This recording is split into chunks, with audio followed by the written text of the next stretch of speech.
നിങ്ങൾക്കും കടന്നു വന്നത് എന്ന വിശ്വാസ സത്യത്തെ നമ്മൾ തിരിച്ചറിയണം. മറ്റൊരു രക്ഷയില്ല, മറ്റൊരു വഴിയില്ല, മറ്റൊരു മാർഗമില്ല.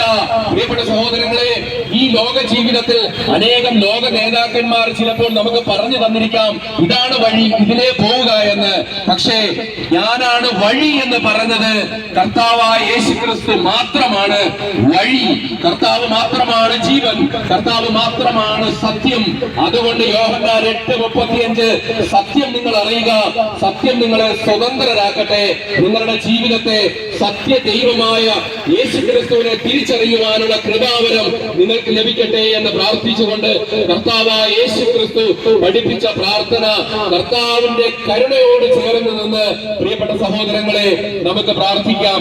ഈസ്റ്റർ കഴിഞ്ഞു വരുന്ന ഞായറാഴ്ച ആഗോള കത്തോലിക്ക സഭ ദൈവ കരുണയ്ക്ക് സമർപ്പിച്ച തിരുനാൾ ആഘോഷിക്കുമ്പോൾ ഒരുങ്ങാം. പ്രിയപ്പെട്ട സഹോദരങ്ങളെ, പശ്ചാത്തപിക്കാം, കുമ്പസാരിക്കാം, ദൈവ കരുണയിലേക്ക് നമുക്ക് പ്രവേശിക്കാം. യേശു പഠിപ്പിച്ച പ്രാർത്ഥന നമുക്ക് ഹൃദയത്തിൽ ആവർത്തിച്ച് പ്രാർത്ഥിക്കാം. സ്വർഗ്ഗസ്ഥനായ ഞങ്ങളുടെ പിതാവേ, അങ്ങയുടെ നാമം പൂജിതമാകണമേ, അങ്ങയുടെ രാജ്യം വരണമേ, അങ്ങയുടെ തിരുമനസ്സ് സ്വർഗത്തിലെ പോലെ ഭൂമിയിലും ആകണമേ. അന്നത്തെ വേണ്ടുന്ന ആഹാരം ഇന്ന് ഞങ്ങൾക്ക് നൽകണമേ. ഞങ്ങളോട് തെറ്റ് ചെയ്യുന്നവരോട് ഞങ്ങൾ ക്ഷമിച്ചിരിക്കുന്നത് പോലെ ഞങ്ങളുടെ തെറ്റുകളും പാപങ്ങളും ഞങ്ങളോട് ക്ഷമിക്കണമേ. ഞങ്ങളെ പ്രലോഭനത്തിൽ വീഴാനിടയാകരുതേ, ദുഷ്ടാരൂപിയിൽ ഞങ്ങളെ രക്ഷിച്ചു കൊള്ളണമേ.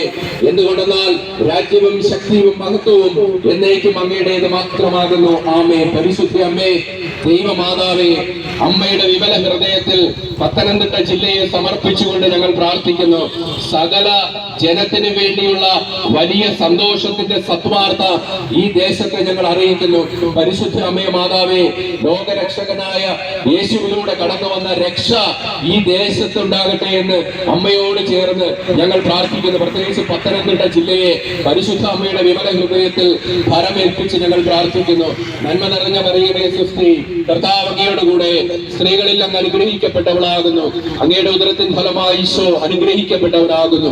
പരിശുദ്ധ മറിയമേ, തമ്പുരാന്റെ അമ്മേ, പാപികളായ ഞങ്ങൾക്ക് വേണ്ടി ഇപ്പോഴും ഞങ്ങളുടെ മരണസമയത്തും തമ്പുരാനോട് അപേക്ഷിച്ചു കൊള്ളണമേ. ആമേൻ. പിതാവിനും പുത്രനും പരിശുദ്ധാത്മാവിനും സ്തുതി.